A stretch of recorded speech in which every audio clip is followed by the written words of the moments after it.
There's a reason certain individuals stand unwavering no matter what unfolds around them. Life sends chaos their way, insults, collapsed plans, relentless setbacks, yet they remain poised, untouched by the storm. What do they grasp that others miss? Most drift through life in perpetual reaction, rage at a reckless driver, deflation from a coworker's sly remark, insecurity sparked by a stranger's glance. But what if you could transcend this?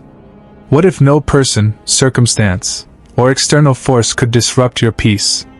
Carl Jung observed that most remain prisoners of their reactions, mistaking the world's actions for their own unmastered inner turmoil. The truth? Nothing can unsettle you unless it hooks into something within. If an insult angers you, it's because a hidden part fears its truth. If being ignored stings, a fragment of you still craves validation. Two people can face identical events yet respond oppositely. It's never about the event, it's about the unresolved within. This is shadow work, illuminating the unconscious, recognizing that every trigger, annoyance, or frustration carries a message from within. Many flee these signals, suppressing them or blaming the world. But those who awaken realize the external is a mirror of the internal. Grasp this, and you unlock an extraordinary power, shaping reality by mastering yourself. Yet many resist this truth. It's easier to blame a boss, an ex, or misfortune than admit they've surrendered their power. For those courageous enough to turn inward, to observe rather than blame, a profound freedom emerges. When you cease reacting, control dissolves. You no longer avoid negativity or manipulate environments. You become immune, not detached, but unshakable. Not emotionless, but untouchable. The illusion of control versus the freedom of release. Most exhaust themselves chasing control over others' opinions, life's predictability, outcomes. When reality defies their script, they suffer fury at disrespect, betrayal when plans crumble, taking everything as a personal affront.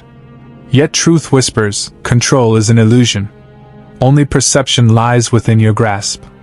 Jung revealed a pivotal insight: the external is neutral. It isn't cruel or kind, it simply is. What colors it is your lens. Consider two people facing the same loss. One spirals, the other evolves. The difference? Perception. Jung wrote, "Until you make the unconscious conscious, it will direct your life and you will call it fate." Unseen stories about worth, love, or success dictate reactions, making life feel like it's happening to you, not through you. The harder you grip the external, the tighter it grips you. Needing respect hands others power. Requiring fairness invites disappointment. But releasing control? That's freedom, from validation's chase, failure's dread, the strain of forcing life into shape. The truly untouchable master themselves, standing still in chaos, steady in uncertainty, unswayed by opinions. Their secret? Control is a mirage. Power blooms in surrender. Paradoxically, when you cease clinging, life often aligns. Confidence rises without fearing judgment. Opportunities flow when success isn't pursued from lack. Resistance fades, effortlessness emerges. Neuroscience echoes this. Forcing control breeds resistance. Desperation repels love, fear of failure fuels self-sabotage. Clinging to control? It's powerlessness disguised. The untouchable mind, how nothing shakes you. Imagine, a stranger hurls an insult. Most react, defensiveness, rage, replaying the sting. Now envision stillness, no emotional spike, just quiet awareness. This has nothing to do with me. This is the Stoic's lesson, the Zen master's truth, Jung's revelation. Peace cannot be disturbed unless permitted. Why do most falter? They're tethered to a fragile identity, built on others' views, validation, rigid expectations. An insult becomes a threat to their self-story. Jung named this the shadow, buried fears, insecurities, unhealed wounds. Triggers don't create pain, they reveal it. If you're at peace, insults glide past like wind through a mountain. Ask why react? Does failure sting because a hidden part believes it? Does disrespect ignite anger because recognition is sought? Does chaos unravel you because outcomes are clutched too tightly? The issue isn't the world, it's your self-perception. Power arises not from silencing critics or avoiding pain, but cultivating a mind unshaken, free from external approval. Research reveals emotional reactivity as learned habit. Neural pathways strengthen with repeated responses. Yet mindfulness, cognitive reframing, and facing discomfort can rewire these patterns. Insults lose their edge. Failures cease to define. Uncertainty no longer terrifies. You stop living at the world's mercy and start mastering yourself. The mirror within. We believe we react to the world, but we're reacting to ourselves. An insult's pain isn't in the words, it's in the meaning assigned, the old wounds touched. Jung noted, everything that irritates us about others leads us to ourselves. Nothing holds power unless you grant it. Like a mirror, life reflects your inner state. A frown in the glass isn't the mirror's fault, it's yours. Yet when triggers arise, we blame the reflection. Why? Attachment. When your self-worth ties to externals, opinions, outcomes, you become their prisoner. Detachment isn't coldness, it's unshakability. You aren't your emotions, you're the awareness beneath them. Like the sky untouched by storms, you observe chaos without becoming it. This is sovereignty, understanding emotions so deeply they lose hold. Cease reacting, and the world shifts. Others sense it, they can't trigger you, can't drag you into chaos. You reclaim your energy. The choice is constant. React mindlessly or observe consciously. Pause. Feel the emotion rise, but witness it, curious, calm. In that stillness, power resides. Train this awareness until it's second nature. Stop letting the world pull your strings, and reality becomes yours to shape. Master reactions, and you master reality. The alchemy of awareness. Consider this. Every reaction is a choice, though it rarely feels that way. When someone criticizes you, your body tenses, your pulse quickens. These are physiological responses, yes, but they're not mandates. Between the stimulus and your reaction lies a sliver of space, a fleeting moment where freedom exists. The untouchable mind lives in that space. Jung's shadow work teaches that triggers are invitations. When a situation agitates you, it's not the event itself but the part of you it resonates with. Imagine holding a tuning fork. When life strikes a frequency matching your unresolved wounds, it vibrates. The goal isn't to silence the fork but to understand why it hums. Take rejection, for example. To one person, it's a confirmation of unworthiness. To another, it's redirection. The event is identical, the stories differ. Those stories, the narratives we cling to about who we are, what we deserve, how the world works, are the invisible architects of our suffering. Rewrite the stories, and you rewrite your life. The chessboard of life. Visualize yourself as a pawn on a chessboard, jerked around by every move. Now imagine stepping back, becoming the player strategizing each step.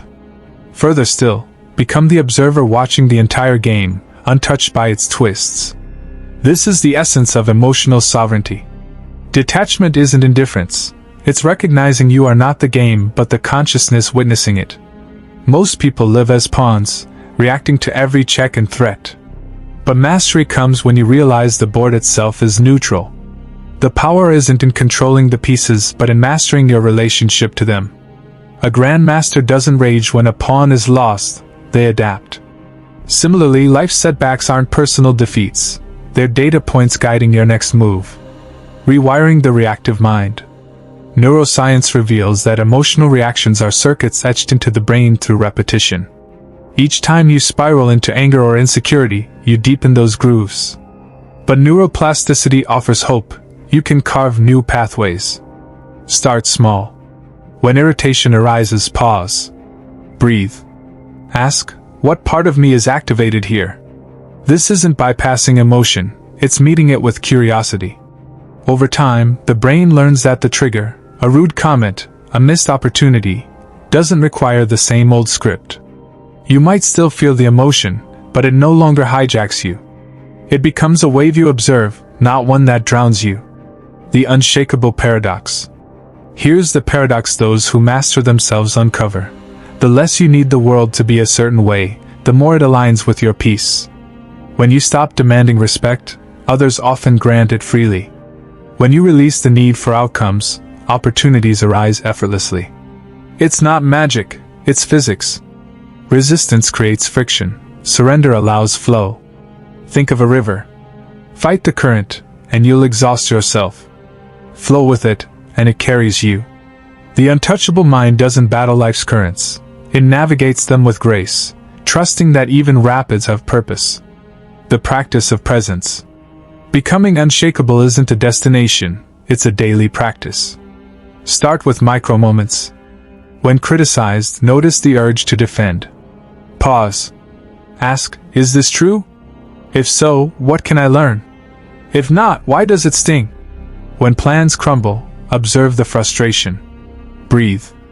Remind yourself, control is an illusion. Adaptability is power. When praised, feel the flush of validation, then let it pass. Your worth isn't tied to applause. Over time, these pauses expand. You begin to live from awareness, not habit.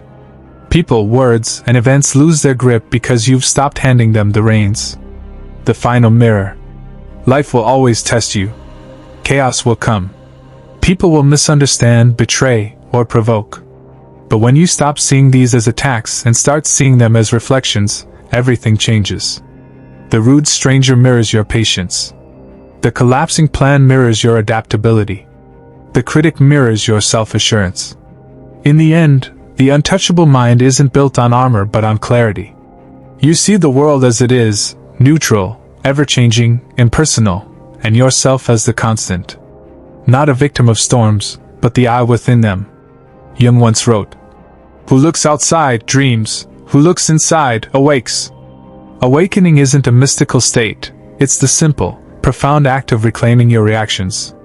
The world will keep turning, storms will keep raging, but you'll remain unshaken, finally free. The eternal flame within. There's a quiet revolution that happens when you stop outsourcing your worth to the world. You begin to realize that peace isn't something you find, it's something you are.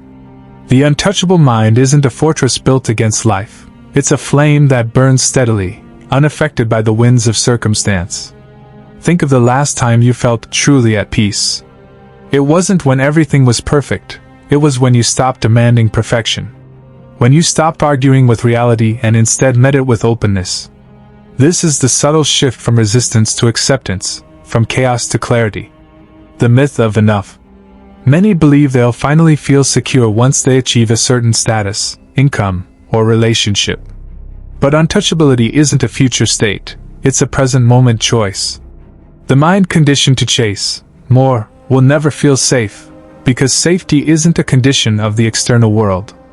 It's an inner posture. Consider the oak tree. It doesn't fear storms because its strength isn't in rigid resistance, it's in flexibility. Its roots grip the earth, but its branches bend. Similarly, the unshakable mind isn't hardened against life's blows.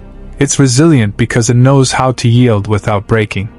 The art of non-argument. Most suffering arises from arguing with what is. This shouldn't be happening. They shouldn't have done that. I don't deserve this. These mental protests create friction, like trying to swim upstream. But what if you stopped fighting the current? What if you accepted the moment, not as resignation, but as recognition that reality is already here, and fighting it only burns energy you could use to navigate it? This isn't passivity. It's strategic surrender. A martial artist doesn't resist an opponent's force, they redirect it. Likewise, when life throws a challenge, the untouchable mind doesn't waste energy on denial. It asks, what can I do with this? The silent rebellion. In a world addicted to noise, constant stimulation, endless opinions, relentless hustle, the most radical act is stillness. Not the absence of action, but action rooted in calm. When everyone else is scrambling, reacting, and overthinking, the unshakable mind moves with intention. It speaks only when necessary. It acts only when aligned. It conserves energy like a sacred resource. This stillness isn't emptiness. It's the space where creativity arises, where intuition speaks, where solutions emerge. It's what Einstein tapped into during his thought experiments, and what Steve Jobs revered in Zen meditation. The untouchable mind knows that clarity isn't found in the storm, it's found in the eye of it. The practice of sacred indifference. Sacred indifference isn't apathy. It's the ability to care deeply without attachment. To love without needing to possess. To strive without needing to win. It's the balance between engagement and release. Imagine tending a garden. You plant seeds, water them, nurture growth, but you don't dig up the soil daily to check progress. You trust the process. The untouchable mind approaches life the same way. It invests effort without clinging to outcomes.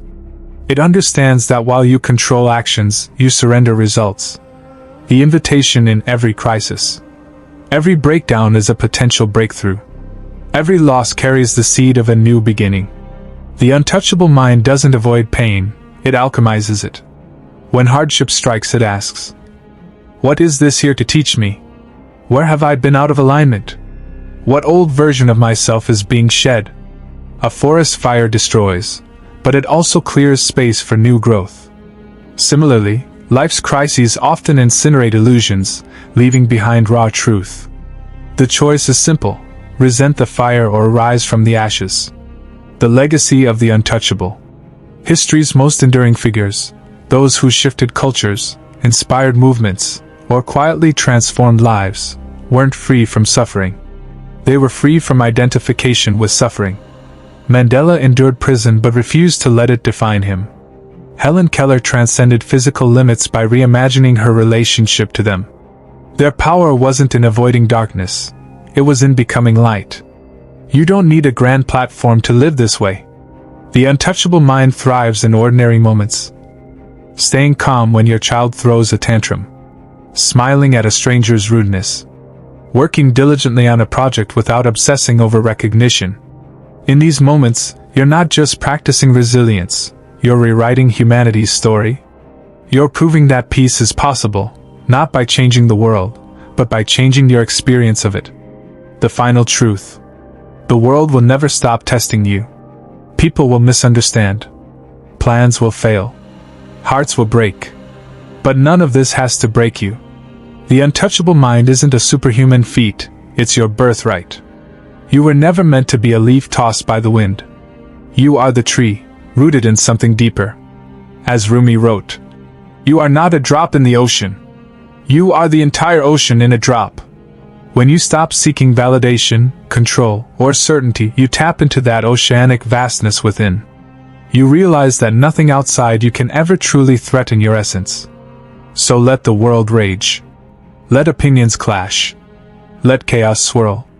You'll remain, not as a statue, cold and unmoving, but as a force of nature. Quiet. Aware. Unshaken. This isn't the end of the journey. It's the beginning. The moment you decide, deeply and irrevocably, that nothing outside you holds power over your peace, life ceases to be a battle. It becomes a dance. And you? You're no longer stumbling through steps. You're the music itself. If this truth resonates, leave a comment.